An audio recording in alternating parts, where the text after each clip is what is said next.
Okay, let's just get into this. Fifth time that I've tried to make this video. I keep freaking myself out and then I get really upset about how stupid I sound. So I'm just gonna get into this. First of all, first rule of this video, I'm not gonna say anybody's usernames because you guys have weird usernames like cumslut42 and I'm not comfortable saying that. I'm just kidding. I just feel awkward whenever somebody says my username out loud. So I'm gonna do everybody the service, even if you would rather that I said it. Sorry, I'm just gonna refer to you guys as bitch number 1, 2, 3, etc. So, bitch number 1 wanted to, yeah, I did take notes, wanted to know my favorite childhood memory. I don't really have that many memories from anything pre-high school because of all the medications that I've taken. But my favorite thing that I know that I did as a child was I really loved reading Rainbow and books so much that I wanted to marry LeVar Burton, and my idea of our marriage was that we would sit on separate piles of books and read all day and then look at each other, and I still think that that's pretty much the ideal marriage. I mean, let's be honest. So, oh, and a quick shout out to Palula, who's amazing. Mwah. Anyway, choose a book to I know, I just broke the username rule. Shut up. Okay, so this next question was about books, which is an amazing question, by the way. What book would I live in? What's the world like? What are the characters like? What character would I be? And what draws me to choose this book? This is a really extensive question, and I have to be really short because this video is going to be 42 minutes long. So I hope you guys have some popcorn and don't need to pee. I'm really classy, sorry. Okay, so I know this isn't technically a book, but I think that my favorite world that was created is the world that E.E. Cummings, the poet, writes about. I think it's basically our world, except maybe you have to think about it a little bit more. Maybe there's more of a thought process behind what he does. And I love that his poems are about relationships. If that's a relationship, you know, from yourself to another person, yourself with yourself, yourself in your country, yourself and God, it's all extremely well written about. Crazy punctuation and all. Everybody should definitely go read his work. And the character I would be is obviously the long-winded one. Shout out to Palula. Okay, so this next bitch, number 3, wanted to know my best Halloween costume.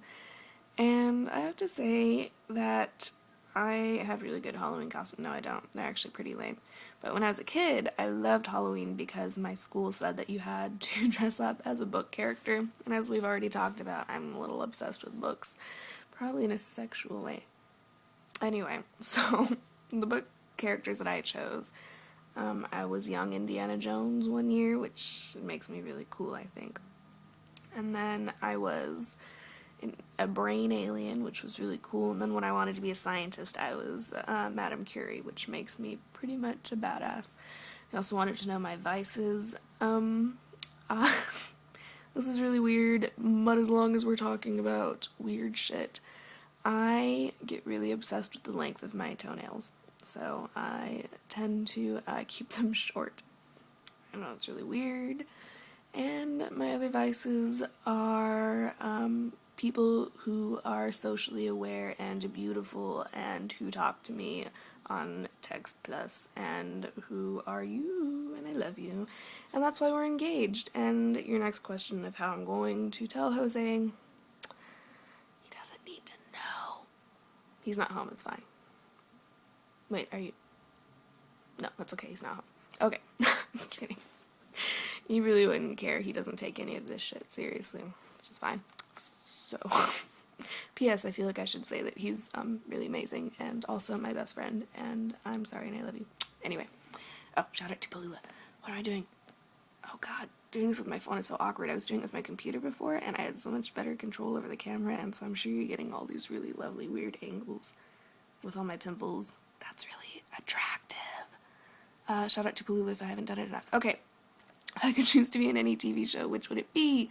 This is really good. I'm obsessed with 2 TV shows right now. I've been way obsessed with more. I'd like to retroactively add that one of my vices was that I watched the entire first season of Jersey Shore and I loved every second of it, and that's pretty much a vice. Not any of the recent stuff, though. They're way too douchey. As opposed to the first season, of course. But the TV show that I love now, I am really obsessed with Parks and Recreation, and I'm really obsessed with the BBC Stephen Moffat adaptation of Sherlock. So I want to mix them together, and I want to be in the TV show where Leslie Knope and Ben Wyatt go and hang out with Sherlock Holmes. And I'm sorry, I'm just realizing how ridiculous this is, but it would be the best TV show everywhere, and I would just sort of be there watching it and thinking, I love these people. And so that's how lame I am. Shout out to Palula. Okay, next one. Worst job and why? Okay, I don't think this is the worst job, but I think it's a hard job, so I'm going to talk about it. Being a professional musician or artist in general, it's extremely difficult. I was a music major for 2 years. I tried to specialize in music therapy before it was made abundantly clear to me by myself and others that I would be a terrible fucking clinician at anything. So that's not happening. Music therapy is amazing, by the way. Everybody needs to go look it up because it's the best job. But apparently the worst job is being a professional musician. It's just extremely difficult. You have to practice 6 to 8 hours a day. It's really competitive. It's a lot more work than people think it is. Plus, most people don't even want to go see a symphony anymore, which is really sad. My favorite place in the world is Hollywood Bowl. I want to go there all the time, and everybody definitely should. And I don't care where you live. I think you should get in your car right now, drive across the ocean, and go to the Hollywood Bowl because it's the best place in the world, and because I told you to. So go do it. What was the question after that? Oh God, why do I talk so much? I'm sorry. Where am I at? Okay. If I was required to tattoo my face, what would it be? About 4 video attempts ago, I couldn't figure out a good answer for this, and I started looking around the room, and the best thing I could come up with was the box of chai tea that's sitting over there. So I'm just gonna keep that answer because I'm not that smart or clever, and I probably would be the person who tattooed something completely meaningless and stupid on their face. I'm sorry, I'm disappointing all of you right now.